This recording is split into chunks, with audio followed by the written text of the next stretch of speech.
काय हा माणूस आहे दुपारपासून पिऊन पडलाय.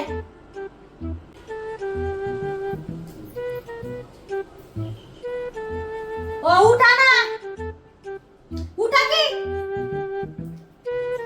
काय काय ओरडत दिलंय तू? आवाज त्याला संपले त्याला तर पुढे आणा. उठा लवकर. नको गिरगिर करू, येतो घेऊन मी. बुटन सॉक्स कुठे ठेवलाय तू?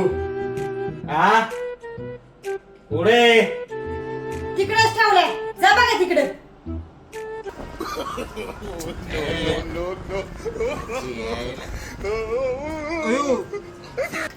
आता तास झालाय हा माणूस पुढे पिऊन पडला काय माहिती बीच बघून. अरे देवा तुम्ही अजून इथंच आहे का? अगं किती वेळा झाला सॉक्स घालतोय, सॉक्सच बसत नाही. अरे देवा तुमचा सॉक्स नाही पुरीचा आहे बारक्या. पोरीच आहे का? No, no, no, no.